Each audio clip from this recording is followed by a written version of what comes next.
The day started with a quick race briefing and a traditional Indigenous welcome, which, as enjoyable as it was, did little to calm my nerves. Before I knew it, I was outside watching the front runners take off,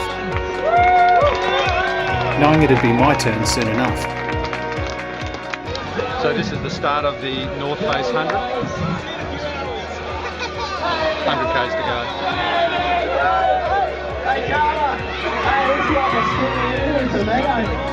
I headed out from the start line for a bit of boring bitumen before we hit the trails, and the first dreaded bottleneck,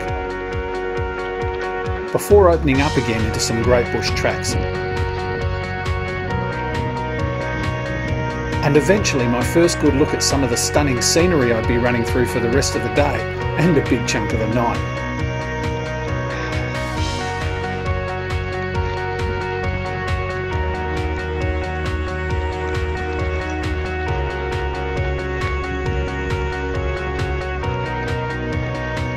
Some of the trails were absolutely stunning, and also a little wet and slippery underfoot.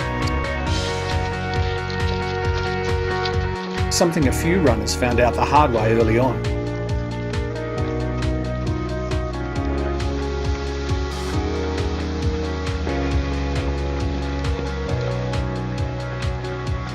There were stairs, stairs and more stairs, and more bottlenecks, which made for slower going than I'd hoped for. We're about the 11.5k mark. First, it's always good to have the first 10k's in the bank and start to try and find your rhythm. But first 10k's of this was actually a lot tougher than I expected. Not just because of some of the terrain, but just so many people. So there's a lot of walking bits, a lot of slow kilometres, and I'm probably a bit behind where I would have liked to have been at this point if it had been a clear track.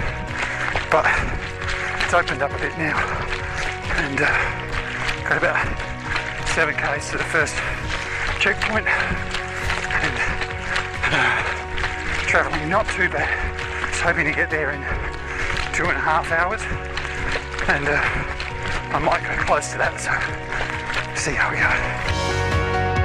Everyone has things they're better or worse at, and it was frustrating to not be able to make good time on some of the technical stuff where I usually do okay, knowing full well I'd be slower than most on the tougher inclines and stairs ahead.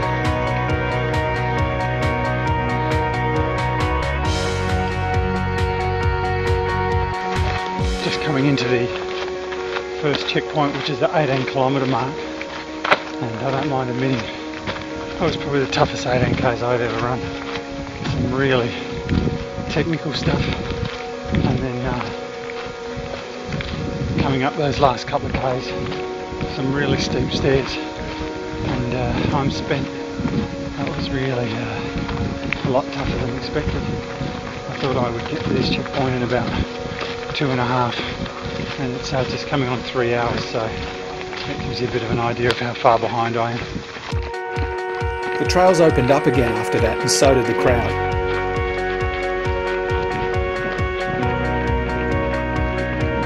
At the 25k mark, it was time for a few complicated mathematical calculations. So I've just hit the 25k mark, pretty much bang on 4 hours. Not sure how I feel about that. Probably would have liked to have been a bit further on by now. I suppose I start doing the math now. If I was to hold this pace on average to the end, that's 4 times 4, that's 16 hours. So if I assume that I have to allow a good couple of hours, because I'll just be knackered and slow down, sort of looking at maybe the 18-hour mark, if all goes well. The trail here is a lot easier underfoot, and certainly no bottlenecks like in some of the last bits. In fact, I can hardly even see anyone. There's one person up ahead, that's about it. So now it's just a matter of trying to get into a little bit of rhythm and churn out some Ks.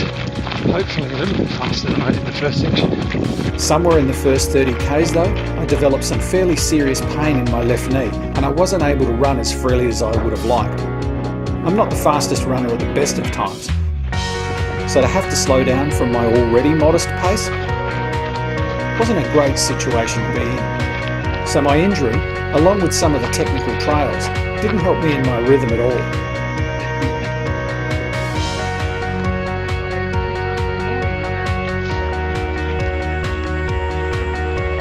The ladders and ropes were great fun and made for an interesting change-up, although again, there was a bit more waiting around. It's one thing to rest when you need to, but when you feel like running and can't, you lose valuable time. And with my injury, it was starting to look like a few minutes here and there might make a big difference to my goal of finishing in well under 20 hours and claiming that bronze belt buckle. So there's about a 5-minute delay there waiting to get through. There's an alternate route. It's about 400 metres longer, but I thought the ladders looked like a pretty cool thing to do, so I waited and went that way.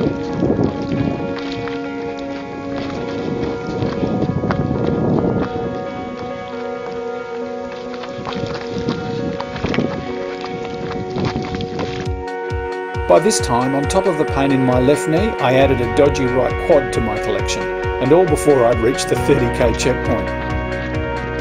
I'd already passed a few people who planned on pulling out when they got there, and I considered it myself, but not seriously. I just hoped the legs would hang in there for the next 70 Ks.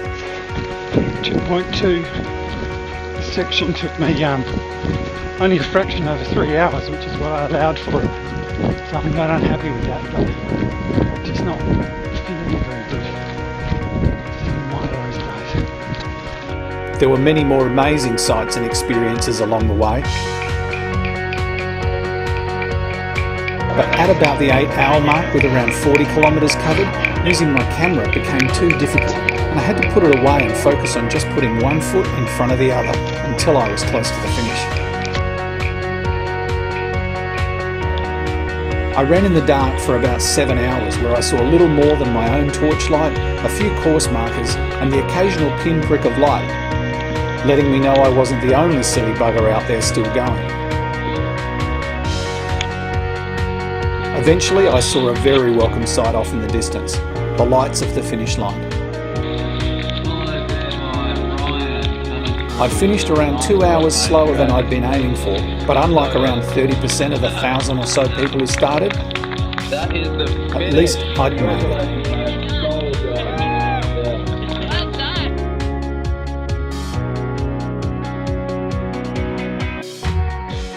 Just finished, and there's absolutely no question in my mind that was the hardest thing I've ever done in my life. I managed to pull it in just under 20 hours, got my certificate, but what it's really all about is this little baby here, the bronze belt buckle. And yeah, I only just made it, but just as good enough for me today.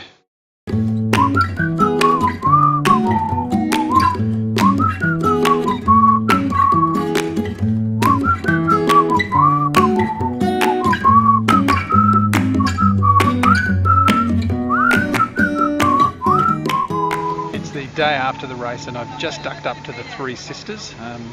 I've only just realised I actually ran straight past here during the race, but it was so dark I didn't really even know that. So I've come out to have a quick look, and it's unfortunate I can't show you any more of it because my legs aren't really in any state to get you up and down any of the trails or the stairs. But there it is, the Three Sisters.